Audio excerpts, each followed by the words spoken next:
사무엘상 14장 1절로 15절 말씀 한 절씩 교독하고 마지막 절은 함께 읽겠습니다.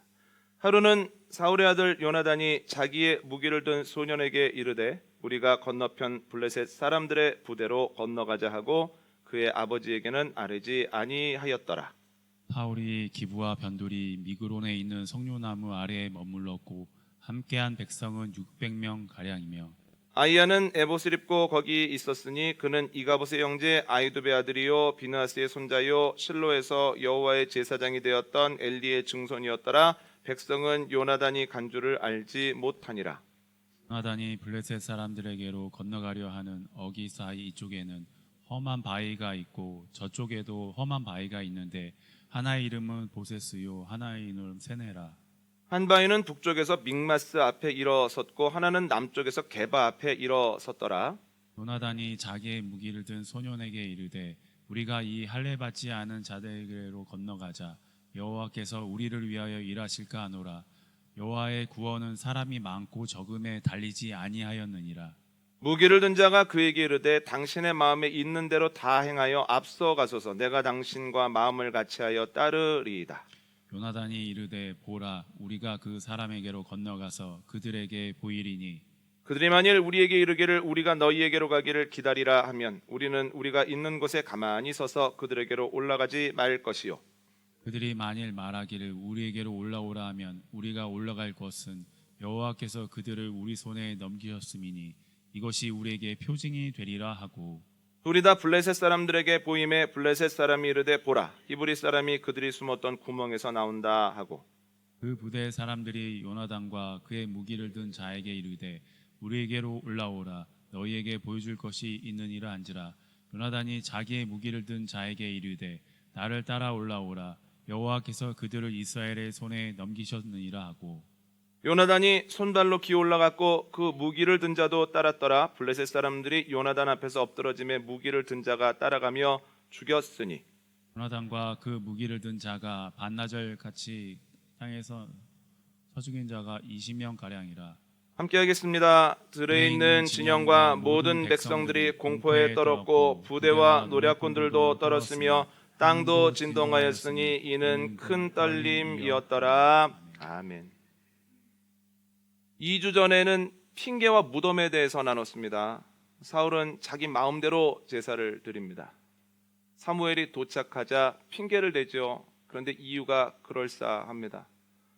블레셋군은 점점 늘어나고 이스라엘군은 점점 적어지고 블레셋의 사기는 이에 따라 점점 높아져 가고 또한 이스라엘의 사기는 땅에 떨어져 버렸으니 어쩔 수 없었습니다. 이렇게 얘기를 하죠. 핑계 없는 무덤 없다는 거예요. 그런데 핑계는 결국 무덤이 됩니다.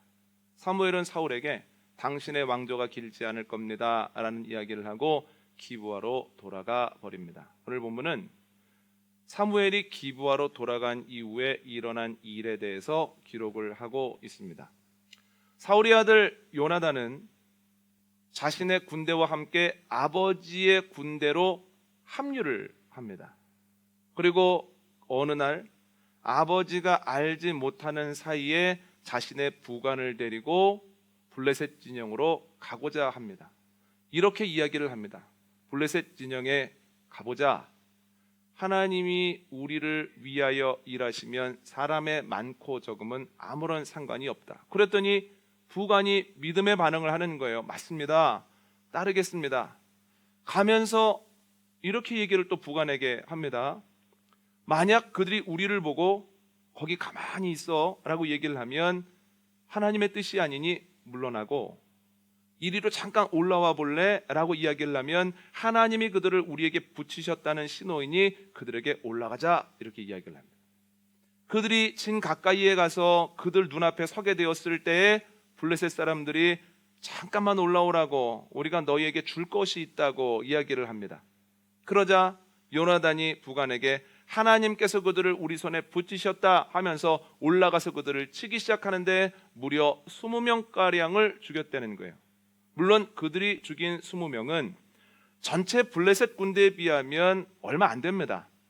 그러나 그 일로 인하여서 블레셋 사람들이 크게 놀라고 그들의 사기가 땅바닥에 떨어져 버렸다라고 하는 거예요. 그래서 오늘 본문 이유를 보면 이스라엘은 사기가 떨어진 블레셋군을 쳐서 이기죠.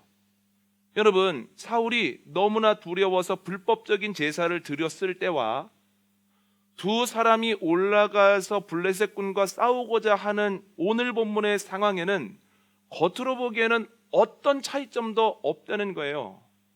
이스라엘군이 많아진 것도 아니고 블레셋군이 적어진 것도 아닙니다. 그들의 손에 들고 있는 무기가 달라진 것도 아니라는 거예요. 상황은 똑같습니다. 그런데 동일한 상황 속에서 사울은 두려워서 싸워보지도 못하고 요나단은 믿음 가지고 가서 그들과 싸움으로 승리의 물꼬를 텄다는 거예요. 저는 오늘 본문을 묵상하면서 이런 생각을 했습니다. 두 사람이면 충분하구나. 두 사람이면 승리의 물꼬를 확실히 틀 수 있는 거구나. 여러분, 이 원리는 지금도 동일하게 유지가 된다는 거예요. 두 사람이면 충분합니다. 가족 안에 두 사람만 믿음 위에 서 있어도 그 가정은 절대로 흔들리다가 넘어지지 않습니다. 흔들릴 수는 있지만 결국은 그 흔들림을 이겨나고 결국은 승리의 영광을 누릴 수 있다는 거예요. 셀도 마찬가지입니다. 두 사람만 하나님의 은혜로 충만해서 내가 하나님에 대한 이야기를 나누고 싶어, 하나님이 어떤 분인지, 하나님이 어떻게 일하시는지, 이번 주간에 하나님이 나와 어떻게 동행하셨는지를 알려주고 싶어, 그 마음이 뜨거우면 아무리 많은 사람들이 있어도 그 사람으로 인하여서 셀의 나눈 방향이 하나님으로 갈 수밖에는 없다는 거예요. 아무리 누가 걱정, 근심 이야기하고 세상의 흐름을 이야기하고 손에 들고 있는 것, 새로 산 차 이런 것 얘기해도 시작이 하나님으로 시작해서 하나님으로 끝난다는 거예요. 두 사람만 있으면 됩니다. 교회도 마찬가지입니다. 교회도 하나님께 예배 드릴 때 하나님께 뜨겁게 찬양하는 사람 두 사람만 있어도 그 두 사람으로 인해서 열기가 차츰차츰 퍼져나갑니다. 찬양합시다 라고 하는데 손을 들고 기도하는 두 사람이 있다? 그러면 그 사람들로 인해서 사람들의 손이 점점 올라간다는 거예요. 신나는 찬양을 하는데 박수를 너무 신나게 치면서 주님을 찬양한다, 다윗과 같이 찬양한다. 두 사람으로 시작되지만 점점 그 분위기가 퍼져나간다는 거예요. 말씀을 들을 때요, 두 사람만 아멘으로 화답을 해도 그 아멘 소리가 점점 커진다는 거예요. 해볼까요? 아멘입니까? 네, 두 사람만 아멘을 해도 예배 분위기가 뜨거워져요. 두 사람이면 충분합니다.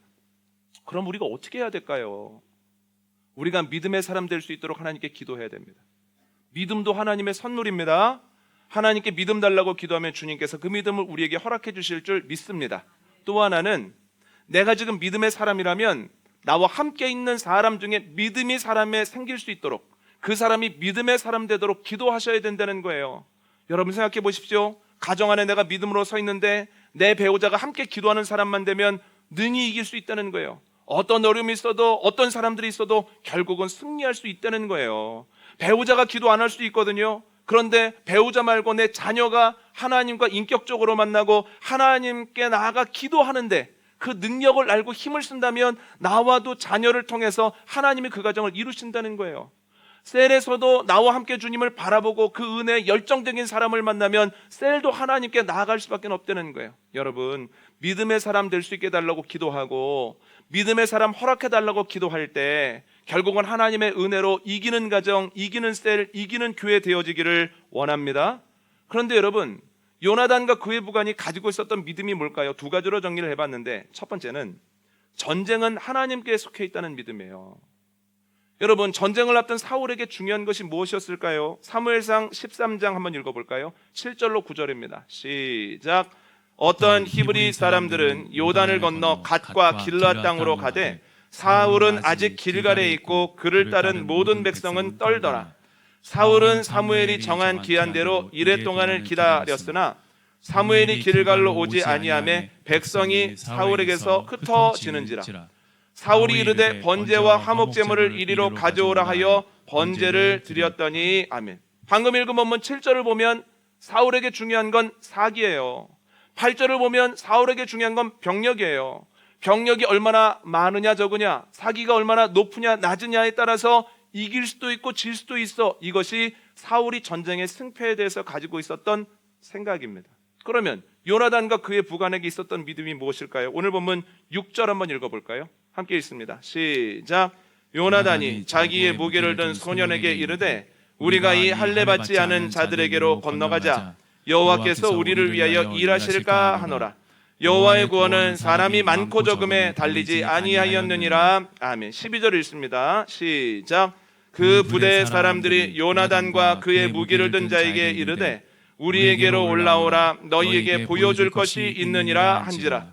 요나단이 자기의 무기를 든 자에게 이르되 나를 따라 올라오라. 여호와께서 그들을 이스라엘의 손에 넘기셨느니라 하고. 아멘. 요나단에게 있어서 중요한 것 하나님의 마음과 하나님의 능력이었습니다. 하나님의 마음이 우리를 향하고 있고 하나님의 능력이 우리를 붙잡기만 하면 사람이 적건 많건 간에, 사기가 어떻든 간에, 어떤 무기를 들었던 간에 그 싸움은 이긴 싸움이다 라고 하는 확신이 요나단에게 있었다는 거예요. 여러분, 전쟁의 승패가 어디 있다고 생각하느냐에 따라서 누군가는 두려워서 싸움도 못하고 누군가는 2명을 가지고 수많은 적들에게 용기 있게 나가더라는 거예요.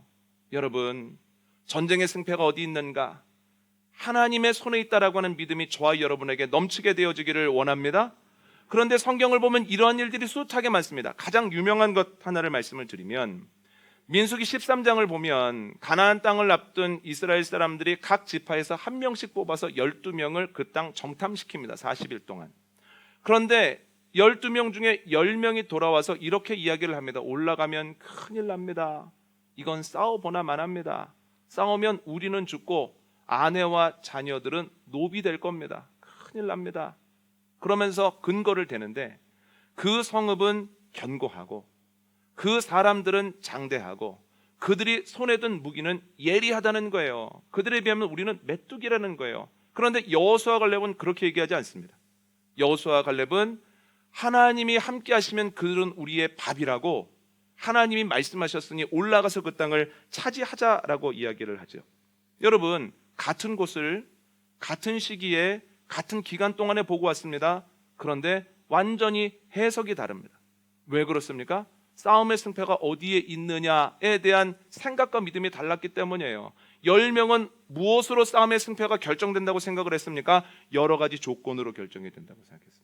그럼 여호수아 갈렙은 무엇으로 결정이 된다고 생각을 했습니까? 하나님의 동행하심과 능력에 있다라고 생각을 했습니다. 누가 가나안 땅에 들어갑니까? 싸움의 승패가 하나님께 있다라고 고백을 했던 여호수아 갈렙이 그 땅에 들어갔을 뿐만 아니라 끝까지 쓰임 받았다라고 하는 거죠.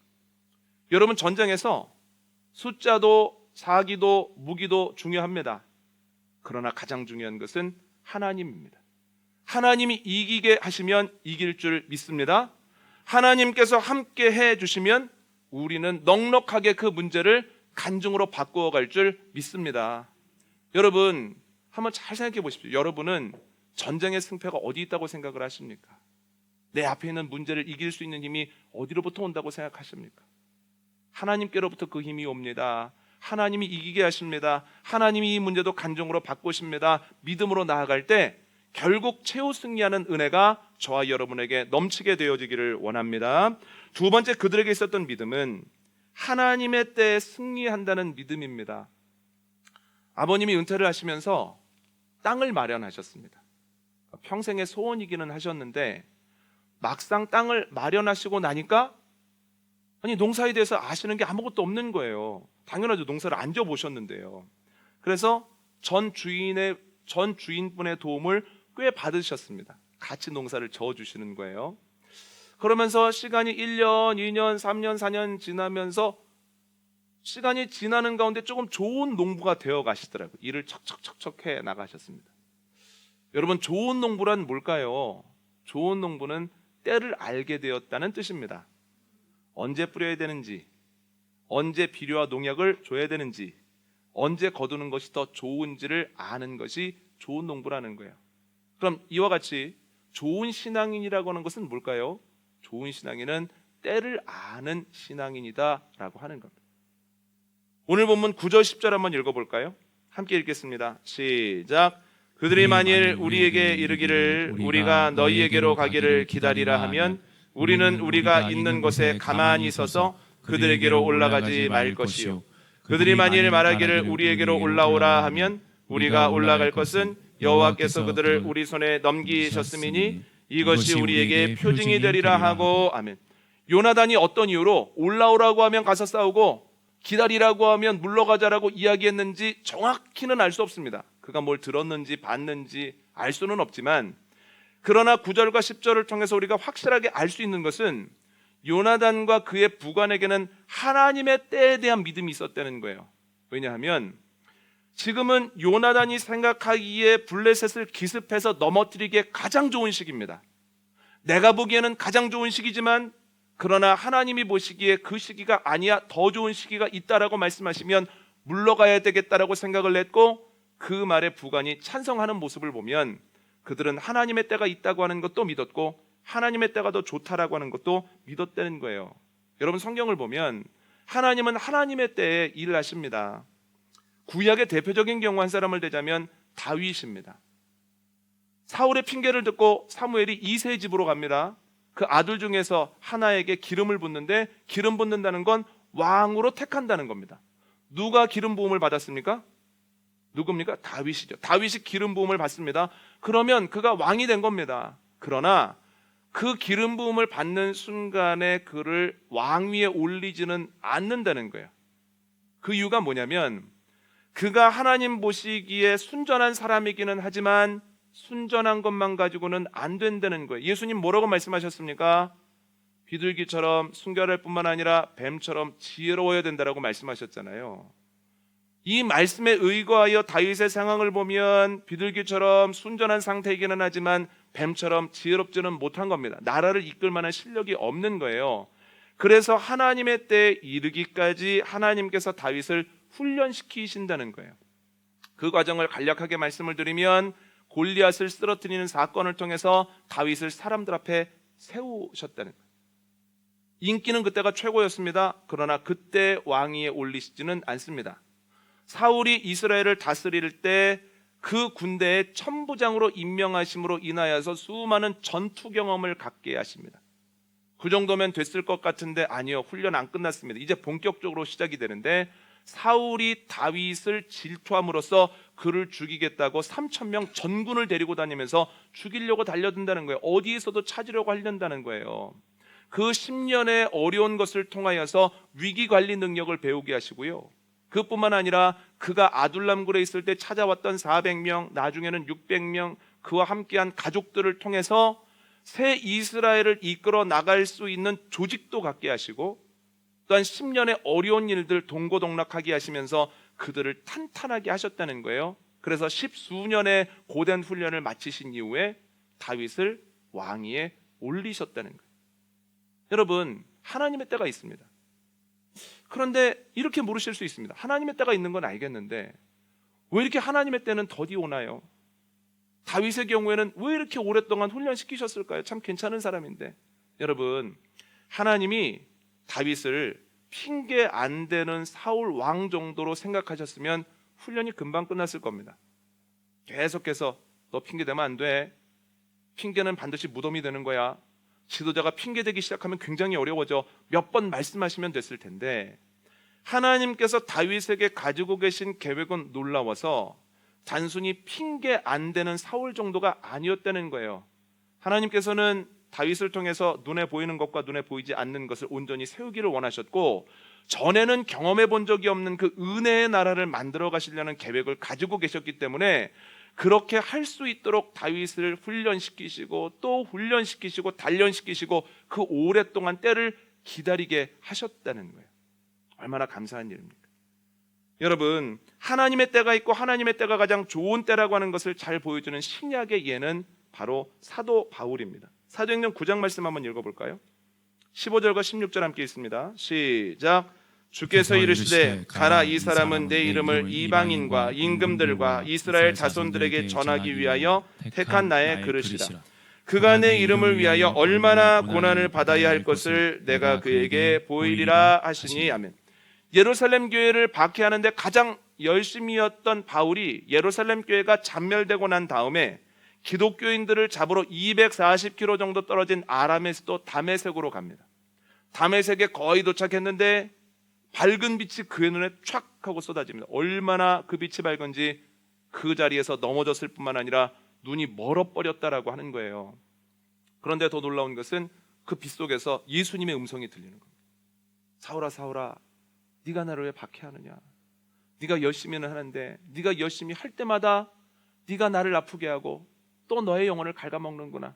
충격을 받은 거예요. 여러분, 지금까지 바울이 열심히 기독교인들을 박해하는 그 근거가 뭐냐면, 예수라는 이가 부활하지 않았는데 어떤 목적인지는 모르겠는데 기독교인들이 예수가 부활했다고 거짓말을 하면서 유대교를 어지럽히기 때문에 바울이 지금까지 이 사람 저 사람 잡으러 다닌 거거든요. 그런데 빗속에서 예수님의 음성을 듣고 보니 예수님이 부활하셨거든요. 그러면 바울이 지금까지 해온 게 뭐가 됩니까? 그러면 앞으로 바울은 뭘 하며 살아가야 되겠습니까? 눈앞이 캄캄해지는 거죠. 육의 눈만 먼 게 아니라 마음의 눈도 닫혀버렸다는 거예요. 내가 지금까지 해왔던 게 뭐야? 절망이 찾아오고 그럼 내가 앞으로 뭘 위해서 살아야 돼? 라고 하면서 그가 무너지기 시작했다는 거예요. 사람이 보지도 못하고 식음을 전폐하고 시름시름 하니까 사람들이 다메섹 직가 거리에 있는 유다의 집에 바울을 갖다 놓습니다. 여기서 좀 쉬라고. 그런데 그가 너무나 힘들어서 하나님께 기도를 하는 거예요. 그 시간에 하나님께서 아나니아라고 하는 선지자를 찾아가셔서 말씀하십니다. 지금 유다의 집에 바울이 있는데 그에게 가서 기도해줘라. 기도해야 그의 눈이 떠질 것이다. 그랬더니 아나니아가 아멘 이렇게 한 것이 아니라 아우 좀 못합니다. 큰일 납니다. 바울은 기독교 박해로 유명한 사람입니다. 아시지 않습니까? 다메섹에도 사람들 잡으러 온 건데 저 가자마자 연행됩니다. 그랬더니 아니다. 내가 이미 바울의 마음속에 이런 얘기를 해놨다. 너도 한번 들어봐라. 그러면서 바울은 내가 택한 그릇이다. 그를 통해서 내 이름이 이방인들과 임금들과 유대인들에게 잘 전해질 것이다. 이렇게 말씀하셨다는 거예요. 그 말에 용기를 얻고 이제 아나니아가 바울 있는 곳으로 가서 손을 얹어서 기도합니다. 그랬더니 그의 눈에서 비늘 같은 것이 떨어지고 절망되었던 마음에 새 힘이 나서 일어나서 먹고 마심으로 힘을 얻었다는 거예요. 바울이 택한 그릇이다. 그를 통해서 수많은 일을 할 것이다. 그 과정 중에 쉽지 않을 것이다 라고 하는 말씀을 아나니아에게도 하셨고 바울에게도 하셨다는 거예요. 그러면 열정적인 바울이 뭐 하겠습니까? 이제부터 본격적인 하나님의 쓰임을 받아야 된다는 거예요. 그런데 성경을 보면 그렇지 않더라는 거예요. 한번 읽어볼까요? 갈라디아서 1장 17절과 18절 말씀 함께 읽습니다. 시작. 또 나보다 먼저 사도된 자들을 만나려고 예루살렘으로 가지 아니하고 아라비아로 갔다가 다시 다메섹으로 돌아갔노라. 그 3년 만에 내가 게바를 방문하려고 예루살렘에 올라가서 그와 함께 15일을 머무는 동안 아멘. 사도행전 9장을 보면 여기저기가 다 생략되어 있어서 그가 기도받고 눈을 뜨고 밥 먹고 힘을 내서 다메섹에서 복음을 전하다가 사람들의 협박을 받고 예루살렘으로 간 것처럼 되어 있습니다만 갈라디아서를 통해서 자신의 행적을 이야기하는 것을 보면 그렇지 않다는 거예요. 은혜를 받고 난 다음에 바로 말씀을 전한 것이 아니라 아라비아 사막으로 가서 예수님이 어떤 분인지를 더 알기를 원하고 배우기를 원해서 계속 신앙생활을 했다는 거예요. 아라비아 사막에 2년 가서. 그리고 돌아와서 다메섹에서 하나님의 말씀을 전하기 시작합니다. 그리고 은혜 받은 뒤에 3년이 지나서야 예루살렘으로 가게 됐다는 거예요. 사도행전 9장에 그 3년이 안 나와 있습니다. 그런데 갔는데 유대인들이 계속 핍박을 하는 거예요. 그래서 15일 만에 유대인들을 피해서 가이사랴라고 하는 대도시로 갑니다. 그런데 거기에서도 유대인들이 죽이겠다고 협박을 하니까 본인의 고향인 다소에 가서 생활을 하는데, 여러분 은혜 받은 지 3년 됐죠? 그리고 다소에서 지내는데 아무리 기다려도 하나님이 부르시지를 않는 거예요. 써주시지를 않는 거예요. 언제 불렀냐면 자기 고향 다소에 간 지 13년 만에 하나님께서 바나바를 통해서 그를 부르심으로 안디옥 교회 목회자가 되게 하시고 그 이후에 하나님께서 세계 선교를 위해서 바울을 사용하시더라는 거예요. 그러면 은혜 받은 다음에 몇 년 있다가 본격적으로 하나님의 사역을 감당하게 됐습니까? 짧으면 15년이고 길면 16년이에요. 여러분 이렇게 생각할 수 있습니다. 아니 목사님, 바울이 은혜를 받을 때 부족한 게 뭐가 있습니까? 율법적 지식에 허점이 있는 사람입니까? 아니면 하는 신용하면서 열정이 없는 사람입니까? 그는 가말리엘의 문화생으로서 너무 율법으로 충만한 사람이고 열정으로는 누구도 그를 따르지 못하지 않습니까? 왜 하나님이 바로 그를 쓰시지 않으셨습니까? 이렇게 물으실 수 있을 텐데 그 힌트는 바울의 사역의 과정에서 일어나는 일을 보면 알 수 있다는 거예요. 여러분, 바울의 사역을 한마디로 표현하자면 이것입니다. 기대 이상, 계획 이상. 하나님께서는 바울이 일할 때 늘 계획과 기대 이상의 일들을 행하셨다는 거예요.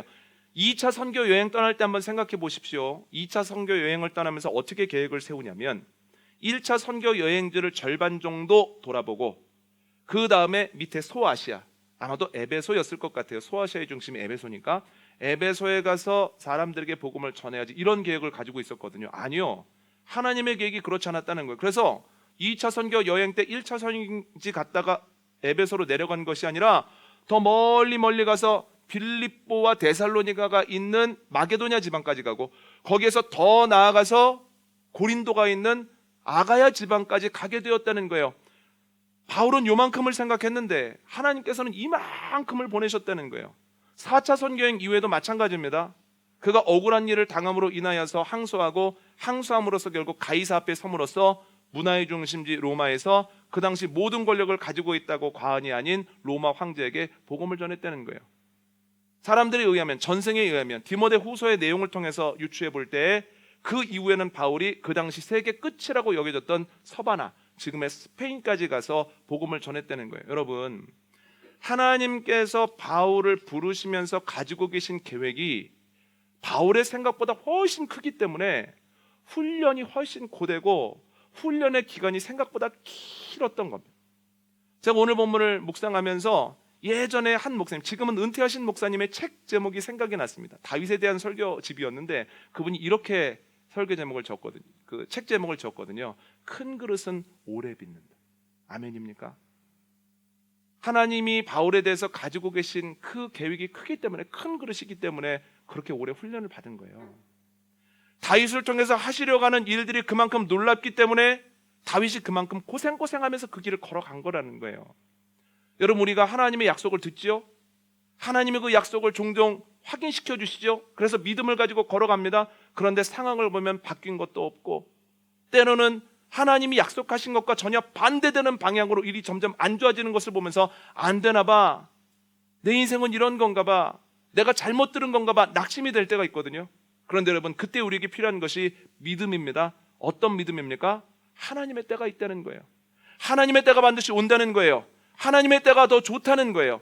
여러분, 하나님의 때한 믿음이 저와 여러분에게 넘치게 되어지기를 원합니다. 그런데 이 말씀을 듣고 이렇게 반응하실 분도 있습니다.